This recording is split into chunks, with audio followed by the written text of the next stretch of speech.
Hey, welcome back to Garbro's Field Desk. I have for you Chapter 6 of the Veil Rider Book 4.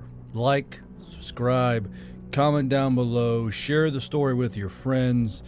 You know how this all works, I'm sure by now.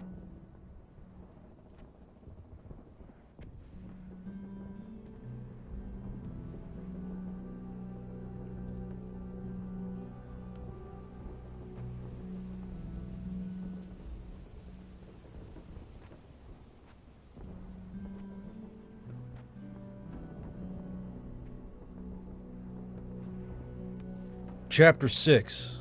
Frustrating Escalations. Alavara awoke with a start, having fallen asleep with Yule after she was able to get him calmed down enough to sleep. The memories had kept playing on repeat in her head, and they were as clear as the first time she had seen them. She had made doubly sure to keep Yule's mind clear as he slept, but she could not do the same for herself. The memory of those bodies falling to the ground screaming, of Yule being tackled by his hollering soldiers and trying to wrestle the machine gun away from him, it played across her mind over and over again without need or delay. Yule had went on to tell her that the other soldiers covered up what had happened. They had great respect for Yule and his leadership abilities after a couple of promotions, and they understood why he broke like he did. They had not reported that they had prisoners yet by a stroke of luck, so they made a report that all enemy forces had been killed in action, then scattered the bodies with their weapons just in case. When they got back to base, the only mortally wounded soldier was sent off for holding and preparation at the medical station, and Yule was carted off for evaluation. The other NCOs that had been in that ambush all kept the same story and made it airtight, and told command that Yule had a mental break after the death of the young soldier and that he needed evaluation. Yule was then honorably discharged after going through a medical evaluation board, a path that many had tread before him and that thousands more would do after him. She ran a hand up her arm as she looked down at Yule sleeping peacefully, and while he had only wanted to share a small story, she saw far more than he had been willing to give. Alavara pressed her lips together as she remembered his snarling face, fighting against his soldiers in order to further shoot the bodies of the prisoners. She sighed out sadly, then leaned down, giving him a soft kiss on the temple. Yule smiled in his sleep. She felt his hand lay on her bare thigh, and she smiled as well. There she goes, Raktal muttered to Zarin, both of them tied into an early morning game of Garun Marvor. Zarin hummed as she moved her little line of soldiers along Raktal's right flank, having rolled a pretty good length of movement. There who goes? the Crimson Elf Witch, Raktal said, then frowned down at the board. He picked up 2 game dice and gave them a shake. the one that came with Yule. Zarin turned her head to watch Alavara, the many keys in her horns jingling happily as Raktal rolled his dice. What about her? Is she not allowed to move about this town on her own accord? Or are you afraid that she'll read your mind and give you away to Pearly? What if she even knows how to control your mind and makes you hate tea? Don't go kidding now. I know a man who was affected by a mind control spell. Raktal grumbled, moving a cavalry unit far shorter than he would have liked. If I had my way, she wouldn't be able to go where she pleases. Blood-touched can't be trusted. There's no telling what she's done to the human by now.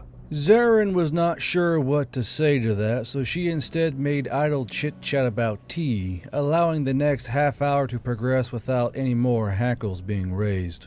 After a while of playing, the crunch of snow underfoot started coming towards them.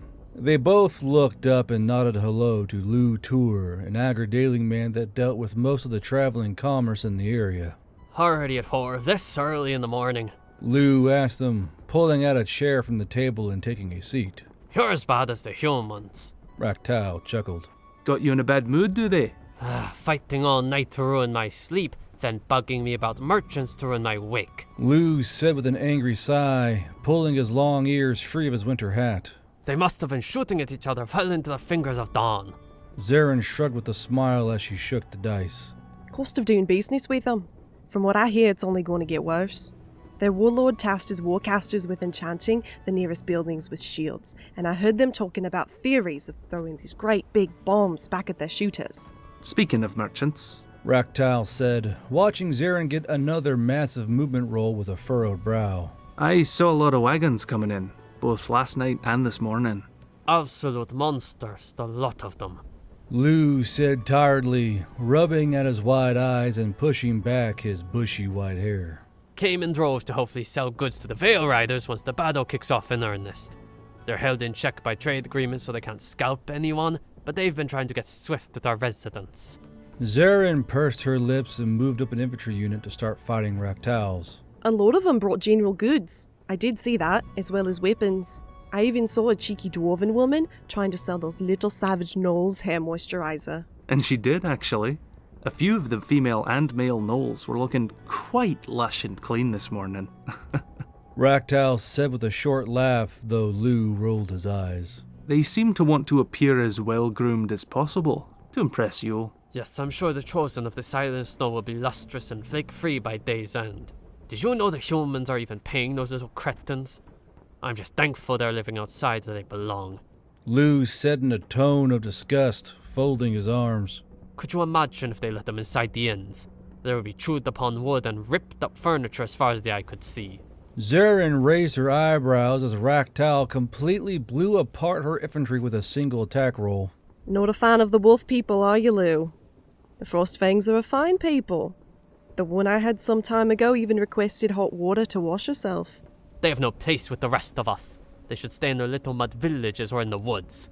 Lou said angrily, looking out towards the slowly awakening battle line. Raktal pursed his lips, only just visible inside his thick, blonde dwarven mustache, and he held up a crooked finger. I don't believe I appreciate your tone, Lou. I beg your pardon. Lou said, eyes wide in outrage while Zarin looked at Raktal with open surprise. You could learn a thing or two about proper respect from those gnolls, elf. Raktal said in a threatening growl, turning his head and fixing his eyes on the Aggerdaling. So I suggest you walk away before I grip you by your hair and turn your head around backwards. Lou looked completely aghast at how Raktal was speaking to him, but he unfolded his arms and stood. Well, good day then, to the both of you. Raktal and Zarin watched Lou stalk off towards another inn that had people awake inside of it, and the Adorn turned back to look at Raktal with worry. Rak, what was that about? I've never heard you speak like that since you've moved here. Zarin said, reaching over and laying her hand on top of the dwarves. Raktal just chuckled. It's all right. One of my best tea leaf growers is a white feather in northern Truca. I don't like people speaking ill of my friends, especially without cause. Where is that little prick running off to? Uli Morik said, walking up the steps of Zarin's inn while taking off his gloves. Uli was a southern elf, a rarity this far north, having both changed his name and adhering to Stagling culture instead of his own. The Staglings found this quite darling, and even made him a hat that had two little fake prongs of horn on it, woven out of wool. Why, hello there, Uli. Zarin said with a wide smile, as she always found the southern elf quite handsome, even when he looked this tired. Or the gunfire keep you up as well? Uli nodded with a yawn, taking off his false horn knitted hat. Couldn't get a single wink of sleep with all that racket. I took a little walk to clear the mind and got to see them bring some of the wounded in. Nasty business, this modern human way of war. Now, let me see here. Uli leaned over the board, his finger and thumb touched at his chin as he looked at both Raktal and the little squares down below. He hummed in his throat, his sharp eyes flicking from the dwarf to the board, then he nodded, setting his hands on his hips. Lou mentioned something about gnolls. Raktal got upset because he's friends with Vitka. Also, unless the dice really save you, Zarin, Raktal's going to roll you up the center and envelope your left flank. Zarin, despite being ferociously angry that Raktal was going to win again due to lucky dice, reached up and played with one of the many keys that hung from her horns while giggling. Ha! You are just so clever, Uli. Must be all that southern elf smartness between your pointy ears. Being a know-it-all robs all the romance from life. You know that, Lark. Rocktail said with a toothy grin, then laughed as Uli placed a hand to his chest. Lurk? To use such language, even to a friend? Uli said in mock hurt, then broke into a chuckle as Zarin broke into tinkling laughter. He took the seat Lou had sat in earlier, then clapped his hands together. So, these humans. These humans. Zarin said with another lofty sigh, resting her head on her palm as Raktal destroyed her left flank. She was staring at Uli anyway and didn't really care about the game anymore since the morning sun was hitting his face just the right way. Uli smiled at her and Zarin's eyes crinkled as she smiled right back. From what I hear, there's a strong chance that this town may play host to something called a COP, or a combat outpost. Brings in trade, advancements of technology, and the protection of the Veil Rider Corps. Combat outpost? Raktal said, squinting his eyes at Uli as he handed the dice to Zarin. They're going to install a fort out here? Uli nodded his head from side to side, his honey-brown hair waving faintly. Kind of, sort of, if our honorable Elderman allows them to. Would be a huge boon for the town. I journeyed south twice last year, and New Sanrian is such a wondrous place. And every town that had an outpost attached to it were always thriving, even the ones in the middle of the merchant roads. I don't know about being attached to a warlord, let alone a human one. Raktal said lowly, leaning back in his chair and picking up a small, wide-mouthed tea tankard. I've heard how brutal the people are. Stories of them fighting each other in oars was enough to prickle the skin. I think it's a great idea. Zarin giggled loftily, still dreamily looking at Uli. If Uli likes it, he must be a smart choice. Raktal rolled his eyes as he sipped his tea, while Uli just smiled brightly at Zarin with closed eyes. I always knew you were the smart one, Zarin. Uli said, and Raktal was surprised Zarin didn't melt out of her seat in a jangle of keys. Raktal smacked his lips, then set his mug down. Did you at least find out why they want a fort here? To keep this trade road safe, obviously. Uli said matter-of-factly, then picked up Zarin's dice and rolled for her. We are the only in-between on this new merchant road. Not to mention I heard Yule has already declared conservatorship of the roads in the Broken Kingdoms. He and this man named Coco have anyway. Raktal looked both impressed and horrified. They've seized the roads? Well, not seized per se. Uli said, moving Zarin's infantry as she leaned forward just enough to stealthily sniff at his shoulder. More of a... well, actually, I'm not quite sure what it is. From what I can understand, they declared the roads their duty to upkeep and protect, at which the nobles, councils, and royalty pay them fees in order to keep them protected and maintained. The roads from Thathdori to Arti are second to none in terms of construction and protection. Raktal took another drink from his mug, then took the dice when Uli offered them, rolling them with a quick flick of the hand. So this human raises a technologically advanced army, led by humans, I might add, wrangles the dwarves, brim-touched, and Oni into contracts making and selling their weapons, then declares himself custodian of the merchant roads and charges fees to major cities for them to use these roads? How are the nobles not up in arms about this obvious strong-arming? It may sound a bit rough in that phrasing. Uli said with a tilt of his head, watching as Raktal's cavalry moved in to break through the already weak center of Zarin's line. But the two human warlords have done a considerable job making them both safe and tidy. Stone roads for miles, built by locals who are paid for their work, and there are armed wagons that go up and down the roads, taking care of raiders and bandits. Not to mention he projects a very strong outward appearance. Raktal handed back the dice, then sat back down again in his chair, crossing his arms as he watched Zarin gaze down at Uli's hands. And what, do tell, happens when these people don't pay the humans' fees? Uli looked up thoughtfully, then shrugged. I don't know. I haven't heard of it happening yet on a large scale. Uh-huh, Raktal said, then shook his head from side to side. Something tells me it's going to be more than a slap on the wrist and a strongly worded letter. Raktal, Uli, and Zarin looked up in alarm when a distant rumble hit the air, then waited patiently until the dull thud of an explosion thundered in the distance. They're at it again. Uli said with a sigh. My kinsmen have come to ruin the peaceful morning. Raktal nodded to Zarin and he stood up as well. Best be ready to take injured, Zarin. I have a bad feeling about today. Leaning bandages and painkillers for all. Zarin said with a clap of her hands and the keys in her horns jangled. Best get our seats to the show. Actually, Uli, I can get you a nice warm chair next to mine inside by the window. Sir, LPs are reporting Op 4 is coming in force. The radio man said to Yule as he burst through the door with his boots in his hand. His eyes sleep-filled and hair wild after being drawn from his bed by message runners. 3 platoons of infantry and a light vehicle are pushing through the hills. Yule threw out a hand. Send out a message to my NCOs to summon up a combat force, 5 platoons plus heavy weapons, and have both the LPs and OPs pull back in full retreat. Mortars on standby. Where the fuck is Alavara? Another radio man said, her voice uneasy as she quickly spoke into her mic while Yule pulled a boot onto one of his feet, then turned towards him. She's at the front line. She was apparently speaking to the Yule pulled on his other boot, hopping towards the door on a single leg and bouncing off of furniture. God damn it, get me my fucking armor and rifle, now!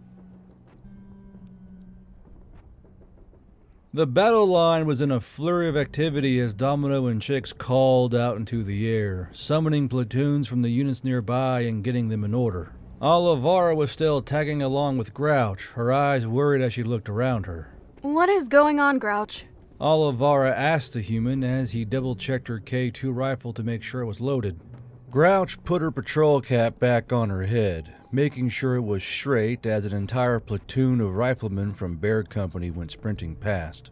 The enemy is sending out a combat force to try and push their way into line of sight. We're going out to meet them and keep them back. Oh, Yule is gonna be mad. Alavara said, quickly looking around her for the human as the platoons formed up in front of Chicks and Domino. I better get back to the inn before he comes stomping out here and yelling. Remember how mad he was during the truck ambush in Elberdand? Staff Sergeant Primary Averill, I want you to take this platoon along with Staff Sergeant Primary Torland's platoon and go with Domino. You two are with me. We're going to fan out over the top of the second set of hills and wait for the troops from the LPs and OPs to meet us. Mortars already have their coordinates and should be able to support us. Let's go! On the hop! Chicks called out, popping the cover off of her long-range optic and throwing it into her pocket. Domino racked his customized light machine gun, something that Alavara knew was called an M60 Easy 6, and noticed he was wearing his ammunition belt pack. Let's go, you pointy-eared sons of bitches. There's people to kill and lead to sling. We're coming with you, Grouch called out as the rest of the lone wanderers poured out from the lines. All of them putting on their plate carriers while multiple long claw gnolls clustered around them, eyes wide with excitement at the prospect of combat. We'll fold in where we see fit. Chicks and Domino nodded, then took off at a run across the snowfields, followed by a long fanning of nearly every Scapiran race. 3 Harpy recon teams took off into the skies as well, beating their wings hard to climb as the radio streamed orders into their ears. What do I do? Alavara called out to Grouch as he whipped his plate carrier into place. Do I stay here and wait for Yule? He looked over to her as he slapped the belly bands into their grips, then pulled his rifle around off his shoulder. Well, you're a rifleman and a lone wanderer, ain't you? Yes? Alavara said, clutching her rifle to her chest. She didn't like how a lot of the humans would spin English words into their tunka, and she always had to filter what the words meant off of their minds. But Yule said... Come along then, Grouch said with a smile, then took off at a run, kilt flapping in the crisp air. Alavara hopped from one foot to the other, looking around for Yule, but let out a frustrated growl and ran after Grouch. She had come down to pester the humans about their experiences in the wars they had fought, and found that a lot of them bore the same kind of scars that Yule did. What she didn't understand was how they all seemed to not let the old memories bother them too much, even though she knew such things would break the sanity of most Scapirans. A lot of them also thought she was a battlefield princess as it was, and the thoughts coming off of those who were running around her made it plain they all assumed she would stay back where it was safe. She couldn't let that slide again, and now she was stuck in the middle of a combat movement and knew she was going to catch hell from Yule when he found out. "Cole!" Yule bellowed out, making Alphonse perk up his head from the mortar pits as all the crews were quickly checking their preset coordinates given by the OPs. Cole is further down the line, boss. Alphonse called out, then waved him over. What do you need? Yule jogged over as elements of the 14th Light Infantry sprinted out of a cafe, having apparently been enjoying a group breakfast together. "Have you seen Alavara?" She went out, boss. Alphonse said, pointing out to the snowfields. She ran off with the lone wanderers. They're already too far out and likely getting into position. Yule spun around. "Makarat, Eris, you come here before I rip off your fucking heads and mount them on a wall." Eris came down with unhurried grace as she regularly did, always loitering around in the air en route in case Yule needed her, while Makarat came bustling out of the same cafe as the 14th Light Infantry, a pastry still lodged in her mouth as she was tightening her plate carrier. Coming, boss. Makarat called out in a muffled yell, getting her plate carrier around properly and then slinging her gun across her chest. I'm coming. "Eris, take Makarat to Alavara. Go!" Yule said, picking up Eris and literally throwing her into the air like a glider, then shoved Makarat forward. "Follow Eris!" Eris, despite the throw, found it rather fun and made a note to ask Yule to do it again as Makarat quickly sprinted after her from below. Cole came running into view with 3 long claw gnolls at his heels, and he waved a hand to Yule. Yule! Friendly armor is coming down the road. 3 of the upgraded Pumas. Yule! Harpy saw a striker coming down the road with the logs! Violet called out, the muscular human female skidding into view around the corner of a building. Infantry is supporting them! "God damn it!" Yule bellowed, then took off at a run towards the line. "Cole, get those Pumas over here, now!" Alavara puffed out a breath as she peeked out from over Grouch's shoulder, the snow clinging to her blood-red hair. So, when do we shoot? "When they silhouette themselves at the top of the hill, but wait until they're halfway over," Grouch murmured, placing a finger in the middle of Alavara's cap and slowly pushing her head down. "Keep your head down, dork." Alavara was reaching out in every direction with her tendrils, pulling and massaging knowledge from the humans around her, and she had a pretty solid idea of what was going to happen. Ahead of them, the hills were naked except for snow with thick woods on each side, framing the rolling valley in a pleasing way. Behind them were the hills that broke the line of sight to town, and according to all the thoughts around her from the humans, any enemies that made it to those hills were going to give them a very bad day. Figures started cresting over the hill, running balls to the wall across the snow, and Alavara brought up her rifle. Grouch, however, flicked some snow at her. "Those are our troopers retreating from the LPs and OPs. Hold your fire." Alavara let out a breath, both thankful and disappointed. She nearly jumped out of her skin when Eris landed down beside her with a rush of wings and a whap of her talons hitting the snow. It was only by the grace of her weapon still being unsafe that she didn't launch around into the sky.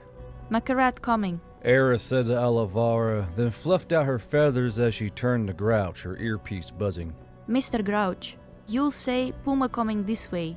Grouch nodded. "Thank you, darling. Can you fly along to Chicks and Domino to tell them as well?" Eris can. Eris said and took off with a rush of wings. Makarat came wheezing and puffing across the snow a few minutes later, her lips and cheeks caked with cheese pastry as she fell down beside Alavara, face planting into the snow with thundering breaths. "Yeah, my lady. Makarat heaved out, holding out her hand in a thumbs up. I'm here. Not to worry." Alavara patted her on the back, then offered a small yellow potion. Yule send you here? He is quite angry. Makarat wheezed, taking the restorative potion and sucking it down with a small, snorting cough. He is very, very angry you ran off with the humans, and threatened to rip my head off if I was too slow getting here. Grouch chuckled. "The Queen has to experience war too, you know. How else will she gain an appreciation for it?" No, when it means you're ripping off my head. McKnight barked back at him, her body calming as the potion did its work. The man was in a near froth, and his boots weren't even tied. I saw him pick up Eris and throw her into the air like she was a toy. Grouch smirked and nudged Alavara with an elbow. Ooh, you're in trouble. Alaska and Lacune both looked over to see who Grouch was talking to, and both of them visually recoiled when they saw Alavara. What the hell is she doing out here? Lacune cried out, their eyes wide as one of the faster troopers from the LPs went running by. We're about to receive an entire enemy force and you dragged Alavara out here? They're going to shell us. Alaska slapped a gloved hand to his face. Oh man, you dragged his wife out here. You're gonna get us both shot, Grouch. Alaska and Lacune were near polar opposites of each other, something that made Alavara smile as she observed the far more slender and androgynous human hunkered down beside their far beefier and masculine counterpart. Hayden raised his head to what all the commotion was as more troopers fell into line with him from the LPs and OPs, and he shook his head. You just had to bring the VIP out here. No matter how bad or good we do, Yule is going to have our heads. Ah, she'll be fine, Grouch said in a chirpy tone, then wiggled his hips, getting himself comfortable as his thick kilt splayed out in the snow. We're just shooting at each other, not like we're driving on a turnpike or anything. McKnight wiggled close to Alavara, pulling on her sleeve as Eris was making a turnaround to come back towards them. We have to get you out of here. If you get caught up in a skirmish, Yule will kill me. If you get shot, he's going to kill me. Bring me back, then kill me again. Too late, Grouch said, and Alavara's skin prickled as he flipped his safety off with a crisp click. All along the line, lone wanderers and auxiliaries were digging themselves in as the troopers from the OPs and LPs were catching their breath. Two anti-armor teams were ramming home rockets into the rear of their belchers, then making sure the snow wasn't fussing with the contacts. I have to get you out of here. McKnight hissed into Alavara's ear, pulling her own rifle around to her eye. Yule is going to tear off my head and mount it to the wall if I don't get you to safety. Oh, maiden, if he finds out you were in the middle of this, he's going to scoop out my eyeballs. Eris came down hard into the snow beside them, doing a barrel roll and coming to a stop beside McKnight, her hair covered in snow. Humans come. Humans? McKnight wailed, the memories of war still well etched into her mind. Oh man, I'm a dead woman.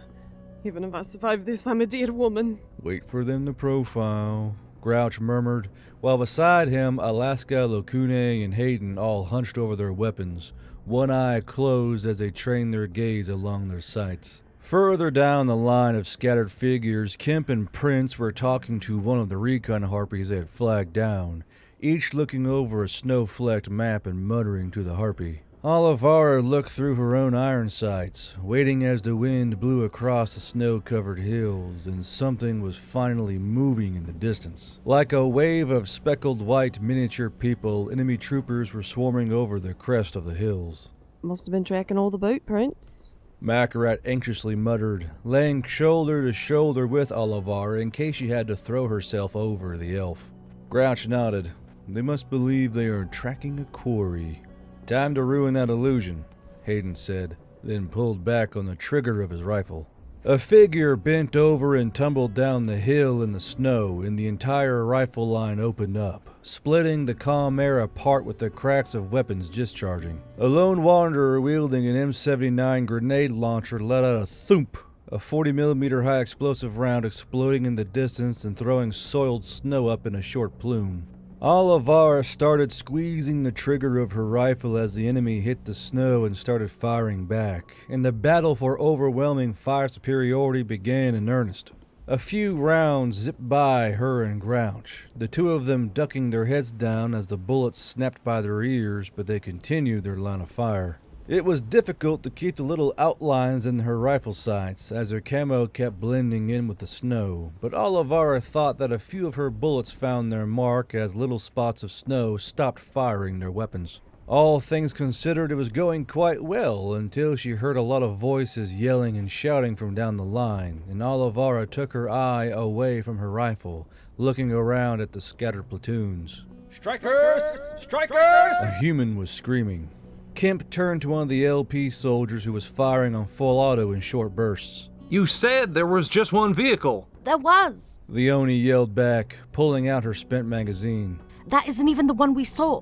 Domino leaned up, tracking the tops of the strikers as they loomed into view over the tops of the hills. Do not fall back. If we move, they will get their grid. Backblast clear! A valley elf cried out, and the dwarven gunner let loose a rocket that hissed out with a tooth-rattling whack from the belcher, snow flying away from the hill in the blast of the exhaust. The round hit one striker dead center and it lurched to a halt, but the gunner manning the machine gun on top of it continued to fire, raking the gun line with spacks of bullets hitting packed snow or bodies. Alavara heard multiple people screaming for a medic, and it was only the bravado and professional air from the humans that kept her from hyperventilating. She saw more soldiers running over the top of the hills with the strikers, and she looked down the line as everyone ducked and tried to fire back at the now quickly forming enemy line. We are outgunned. Adjust fire on Delta 6 at my command. 2 rounds. Infantry in the open, danger close. Kemp was yelling into the radio while the radio harpy was hugging as close to the ground as he could, tracers zipping above them by mere inches. Grouch jerked his head up and grimaced. God damn it all, those are mortar carriers. Mortar carriers? Lacune cried out, having to hug the snow nearly as hard as the harpy as the front of her cover was riddled with flying snow and lead. The dull, lumberous concussions of the 2 mortars firing caught Alavara's ears, and she looked around in alarm. "Take cover!" Grouch yelled down the line, waving a hand. "Take cover now! High-angle mortars are coming in!" The dwarf with the belcher, however, did not shrug down, kneeling in the open as the valley elf loaded in another rocket. Alavara thought it was odd that he had dyed his hair blue, as well as shaving it into a short mohawk. You're clear! The elf screamed, and the dwarf depressed the trigger again, sending another rocket screeching towards the already wounded striker. The rocket hit home once more, blowing out the front end of the striker and causing multiple hatches to fly open. One of the left tires shrugged, but it was still not enough to take out the mortar in the rear. The dwarf cursed as rounds rang off the belcher shield while 3 ripped through his body with wet wax, and he fell back against the snow. His valley elf loader quickly pulled him out of the way, calling out for a medic as he placed his hands against the bleeding wounds on the dwarf's stomach. A Yamato hustled through the snow and dove onto the dwarf as the high-angle mortar rounds landed along the gun line, throwing snow tinged with red into the sky. People screamed and yelled, but the fire did not relent from either side. A pale-fleshed arm, still wearing the sleeve of a floral shirt, landed next to Makarat, who screamed and rolled away as if it was radioactive. It's an arm! It's a fucking arm! Get it off me!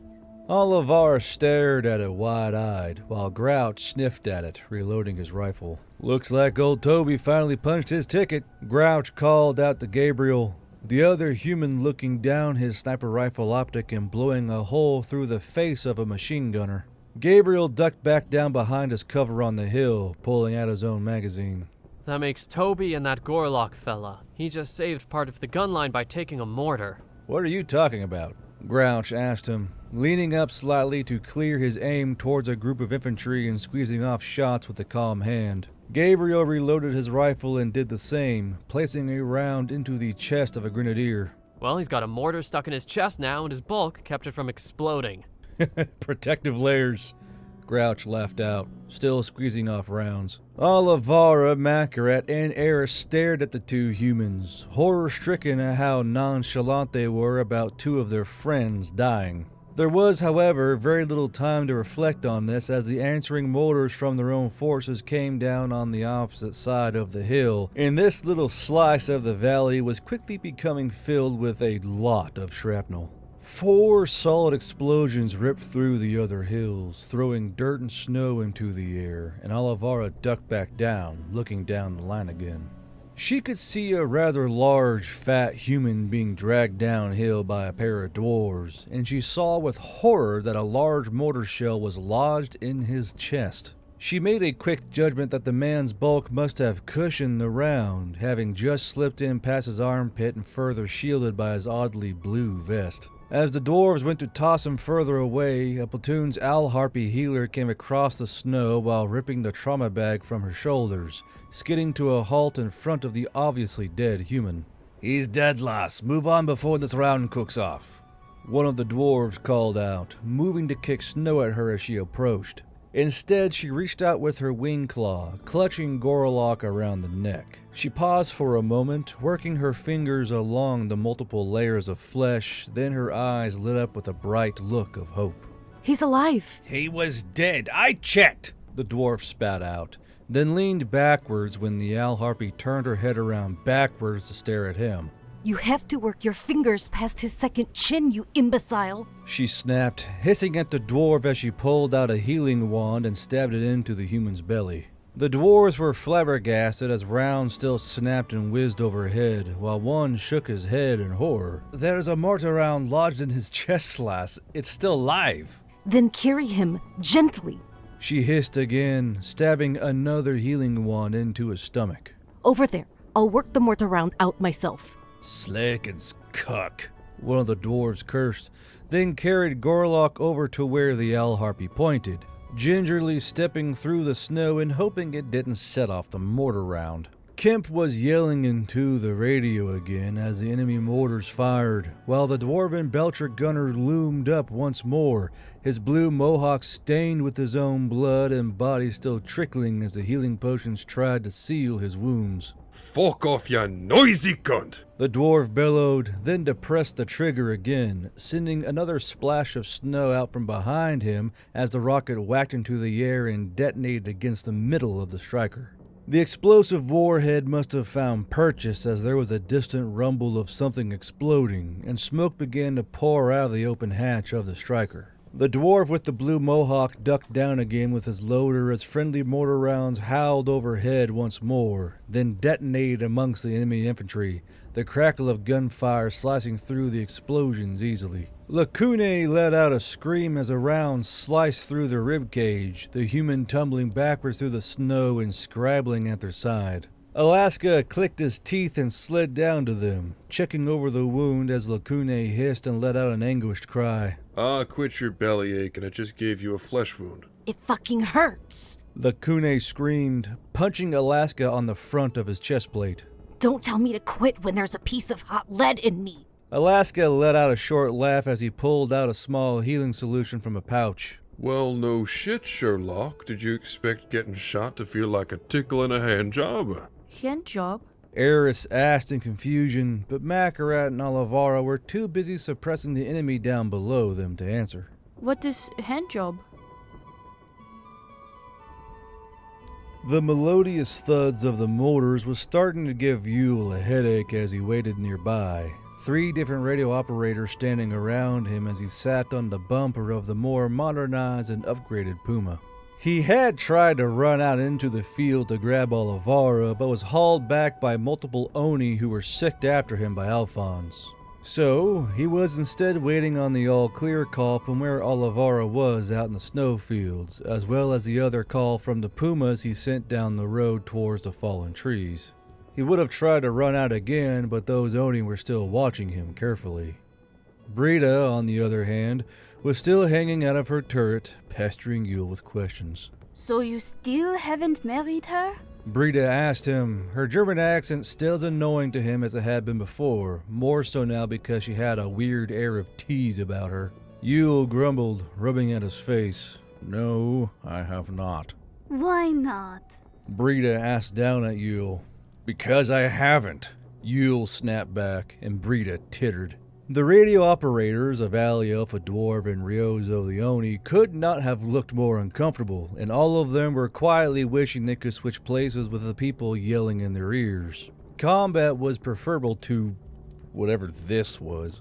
Yule seeing Brita pop out of the gunner hatch was a bit of a splash, especially since she greeted him with a "What's up, fuckbag?" in front of nearly all of the troopers. As the story of Brita's recruitment spread, there were few who could not find humor in such a greeting. Brita had managed to traverse only 3 pumas from First Lake to the town of Limstory, and rolled in with only 1 fuel can to spare on each puma after strapping every can they could to the frames. She had left with 5, with 1 running dry of fuel and another breaking down on the side of the road, throwing a rod clean through the engine bay after trying to break free of a deep mud rut. While Yule sent the other 2 pumas to ferry troops down the road and come back around to support the snowfields, Brita was apparently just fine with annoying Yule. Yule had been avoiding her for the entire winter, as he still wasn't happy about how he acted when he had first captured her during that early offensive.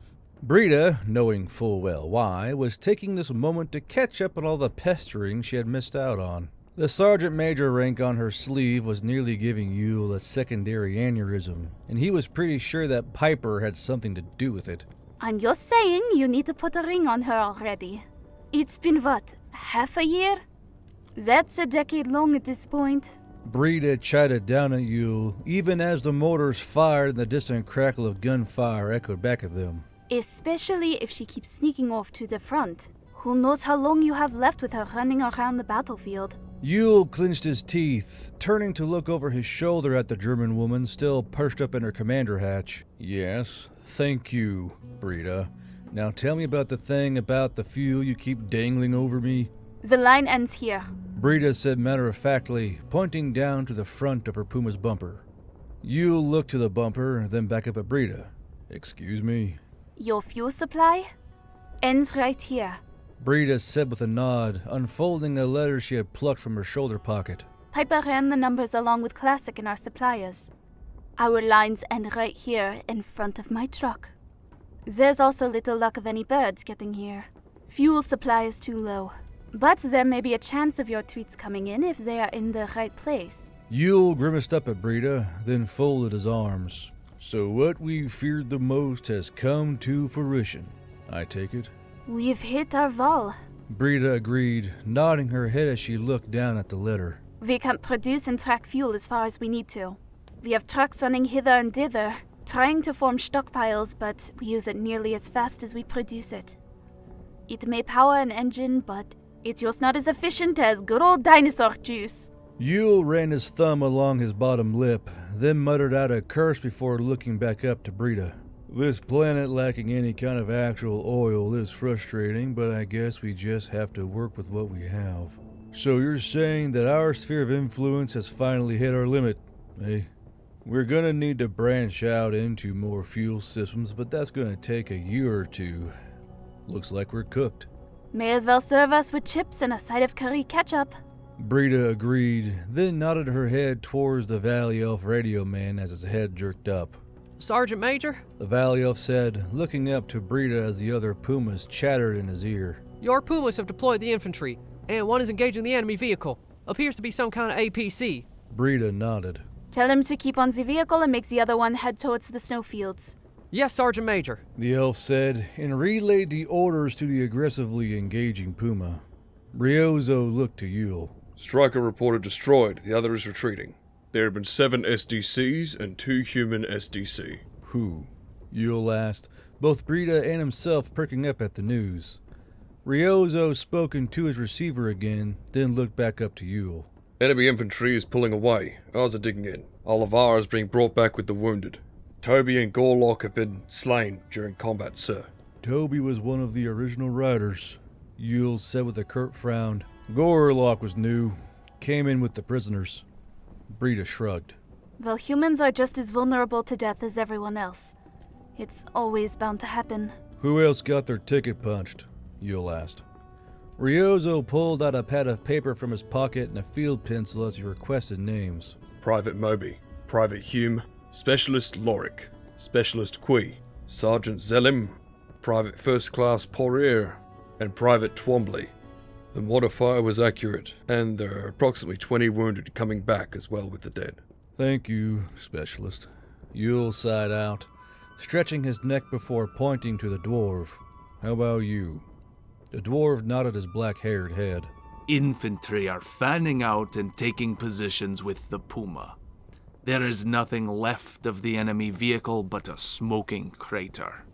A human attached to them says it was some kind of lightweight recon vehicle. Some kind of buggy. Very good, Yule said, then looked up at Brita. Would you mind taking up a position at the line? Stay hidden somewhere, but still be able to take shots. When you're all set up, come see me. Brita folded her arms. Well then get the fuck off my bumper, American. Yule snorted, then leaned up and off of the Puma's bumper as the engine rumbled to life. Riozo walked up beside Yule as Brita had her Puma move around them on the road. Those who stayed behind in the snowfields confirmed 12 enemy dead and 1 vehicle destroyed. They held the hill, and no line of sight was able to be drawn on our lines. Riozo said, still riding in his pad.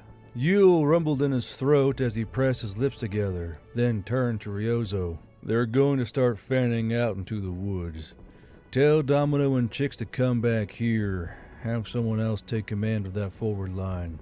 Yes, you. Riozo said, then started relaying the orders as Brita's Puma was greeted with a great cheer from the battle line.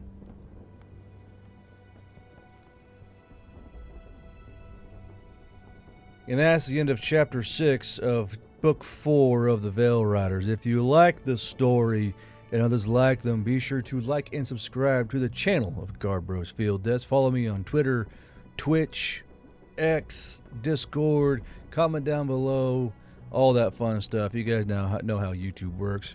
Coffee you can find, patches, books, signed copies, stickers, that kind of stuff.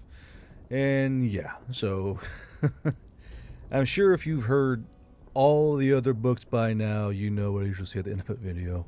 Speaking of the coffee, let's make sure all the members get their just due. Starting off with our first shirts who give $50 a month, they'll be E Machino, Cody Giro, Desk Dancer, and Insane Medic. These guys hold up the floorboards with their donations, and they are always greatly appreciated. Then there's the slightly more numerous E4 Mafia, $25 a month. That's Splug the Goblin, Snitty Enjoyer. Oh, Snitty Enjoyer. Dark Side, Kiwi Bastard, Lacune 8, Josh Beatty, Matty Boy, Flash of Green, and Crusader 0625. Then there's all the boys in the Snuffy Squad at $5 a month. That's Karina Kestrel, Henry DM, Dalek, Jules, Blonde Lower Lord. Not this time. Not this time, Blonde Lower Lord. I got your fucking number now. Thrace Vega, Devin Sean Holt, Andrew N. Gill, Yeti Potatoes, Skelters, Kite Zero, Classic Cthulhu, Ranger Uninspired, Diesel Dog, Coffee Commander, Anto, Inquisitor Matt, Duncan D, and Ein the Loresmith. And until we see you next time on this side of the veil, that was Eliza, that was Rue, that was Hailey, that was Technoward, that was Fire, that was Simba, that was Amanda, and we'll see you next time.